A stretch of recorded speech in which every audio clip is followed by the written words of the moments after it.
If your job offers a 401k match, you could be turning down one of the highest return moves in America and not even know it. One small payroll mistake can cost you tens of thousands, sometimes over $250,000 by retirement. And no, I'm not talking about people who never invest. I'm talking about workers who think they're doing it right. According to Vanguard's How America Saves data, the average employer match formula lands around common structures like 50% of the first 6% or 100% of the first 3% contributed. Sounds simple. It isn't. Because the match doesn't just depend on whether you contribute. It depends on how, when, and whether your plan actually keeps matching all year. I know, the economy is brutal right now. Rent is insane. Groceries still feel inflated even when headlines say inflation cooled. Credit card APRs are still hovering in ugly territory, with CFPB and Fed data showing many cards charging well above 20%. Wages rose in some sectors, sure, but in a lot of cities, your paycheck still feels like it arrives already spent. So when HR says, contribute 6% and get the match, most people mentally file that under, I'll handle it later. That reaction makes sense.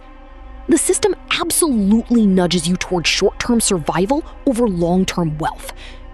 But this is one of those rare moments where the math is so lopsided that ignoring it is like refusing part of your salary. And honestly, the real culprit isn't that people are lazy. It's that most employers, payroll systems, and benefits portals explain this like they're hiding the good part in fine print. They tell you there's a match. They do not tell you the match can be limited per paycheck, affected by vesting schedules, and sometimes reduced if you front-load too aggressively without a true-up provision. That matters a lot. I learned this the hard way years ago. I thought, I'm contributing, so I'm good. Then I looked closer and realized I had missed part of a match because my contribution timing was sloppy during a job change. Not a catastrophic mistake, still painful. Free money I had earned, gone. My cousin did something even worse. He maxed early, felt proud, then found out his employer matched per paycheck and had no true-up. He stopped getting matched for the rest of the year because he had already hit the IRS limit. That's the kind of mistake nobody brags about at brunch. Stick with me, because the next number is going to make you angry. Let's say you're making $70,000 a year, and your employer offers a 50% match on the first 6% you contribute. If you contribute 6%, that's $4,200 from you and $2,100 from them each year. Fine. Most people stop there. They hear free money and think this is a cute little bonus. It isn't. If that $2,100 gets invested every year for 30 years at an 8% annual return, you're looking at roughly $257,000 from the employer match alone, not counting your own contributions. That's the thesis of this whole video. The 401k match is not just a perk. It's a payroll-based wealth transfer. And the biggest mistake Americans make in 2026 is assuming they're capturing all of it when their contribution rate, timing, or vesting rules say otherwise. Think about what inflation does to your life. It acts like a bucket with a hole in it. Money leaks out through rent increases, insurance, utilities, eggs somehow costing more than your dignity can handle. So your instinct becomes defensive. Hold cash. Delay investing. Wait for a better month. But the 401k match is one of the few places where the bucket gets filled from the outside. Your employer is literally pouring money in. Why would you leave the faucet half open? And here's where the math gets uncomfortable. A lot of workers contribute something, but not enough. If your match requires 6% and you're doing 3%, you're not getting half the benefit in a harmless way. You're actively rejecting a guaranteed return on that missing slice. Show me another legal, boring, payroll-deducted move where putting in $1 extra can instantly trigger 50 cents or even a full dollar from your employer. You can't. Not in a high-yield savings account, not in treasury bills, not in a Roth IRA, not in an S&P 500 on day one. Poor way versus rich way. The poor way says, I'll invest when I have extra. The rich way says, I automate the highest guaranteed return first, then build the rest around it. That's the paradigm shift. Your 401k match is not the account, it's the order of operations. It comes before your random stock picks, before your fantasy of timing the market, before upgrading to the apartment with the rooftop pool you use twice. Morningstar and Vanguard have both shown over the years that investor behavior matters almost as much as fund selection. Translation: the person who consistently captures the match in a low-cost target date fund often beats the person chasing hot funds with inconsistent contributions. Why?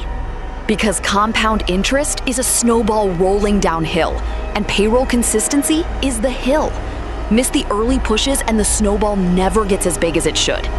So why do banks and platforms keep pushing products while the simplest wealth move gets ignored? Why does advice change every decade, but the math nobody teaches you keeps favoring automated contributions? Why are people obsessing over a 5% APY in a HISA while walking past a 50% or 100% employer match? Those are not small questions. Those are life trajectory questions. Now, let's get specific about the 2026 mistakes.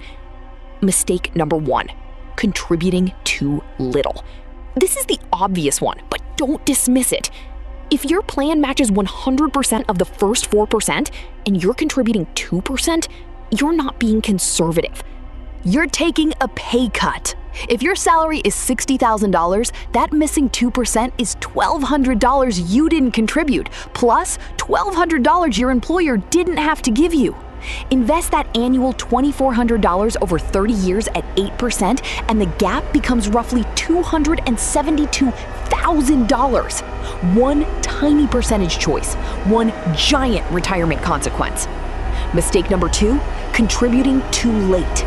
The IRS 401k elective deferral limit for 2026 may adjust with inflation like it usually does, but the exact limit isn't even the point here. The point is delay. Waiting 6 months to enroll means 6 months of missed contributions, 6 months of missed match, and 6 months your snowball never gets back. Time matters more than intensity. I used to think I could catch up later, too.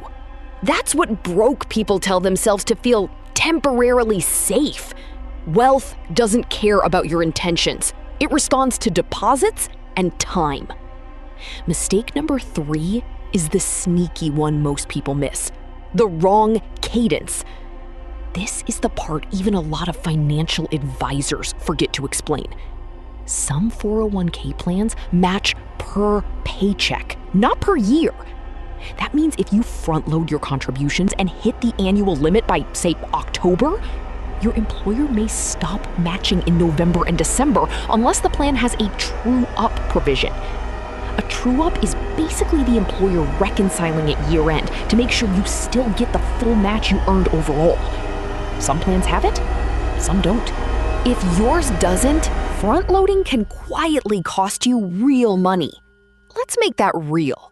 Say you earn $120,000, get paid bi-weekly, and your employer matches 50% of the first 6% per paycheck. 6% of each paycheck needs to be contributed for each paycheck to trigger the full match on that paycheck. If you blast huge contributions early and max out before year-end, later paychecks may have 0 employee contribution. 0 contribution on those checks can mean 0 match on those checks. People think I maxed my 401k, so I won. Maybe not. If your plan lacks a true-up, you may have left hundreds or thousands on the table. That's not a theory. It's a plan design issue. Fidelity, Vanguard, and Schwab all administer plans where matching formulas and true-up rules vary by employer. Your payroll portal is not universal. Your friend at another company can front-load safely. You might not be able to. Same account type, totally different outcome. Then there is vesting. This one hurts when people job hop. Employers Employer contributions are sometimes subject to a vesting schedule. Maybe you're 20% vested after 1 year, 40% after 2, or fully vested after 3. Your money is yours immediately. Their match may not be. So if you're planning to leave in 8 months, you need to know whether the match you see on the screen is actually money you'll keep. Otherwise, you're counting chickens the plan document can legally take back. None of this means the 401k is bad. It means details matter. Rich people read the footnotes because the footnotes control the dollars. Excited. So here's the blueprint. Step 1, find your exact match formula and your exact vesting schedule today. Not, I think it's around 5%. Not, HR mentioned something during onboarding. Open your benefits portal. Search your summary plan description. Look for 4 phrases: employer match, per paycheck or annual, true up, and vesting schedule. Screenshot it. Save it. If you cannot explain your match in 1 sentence, you do not understand your compensation. Step 2, set your contribution percentage to capture the full match across the entire year. If your employer matches 100% of the first 4%, set at least 4%. If it's 50% of the first 6%, contribute at least 6%. If cash flow is tight, cut somewhere less powerful first. Subscription leaks, takeout creep, the car upgrade, that gym membership you're donating to emotionally. Because a missed match is not just uninvested money. It's unclaimed compensation. And if your plan matches per paycheck and has no true-up, spread your contributions evenly through the year. Do not accidentally get cute and sabotage yourself. Step 3, automate the next move after the match. This is where adults separate from amateurs. Once the full match is locked in, then evaluate your next best dollar. Maybe that's a Roth IRA at Fidelity, Vanguard, or Charles Schwab. Maybe it's crushing 24% APR credit card debt first, because no index fund reliably beats that guaranteed loss. Maybe it's building a 1-month emergency buffer in a high-yield savings account, or HYSA, at Ally, SoFi, Marcus, or Wealthfront, so you stop raiding the 401k for emergencies. The match comes first because it's the highest immediate return. The rest depends on your situation. If that $250,000 number hit you, hit the like, because the next person scrolling past this probably has no idea their payroll settings are quietly stealing from their future. This is bigger than retirement math. It's about identity. A lot of people think wealth is built by making spectacular moves. It usually isn't. It's built by refusing stupid leaks. A 401k mismatch. A missed employer match. A vesting schedule you never checked. Lifestyle inflation eating every raise like a downward escalator. Small leaks, massive consequences.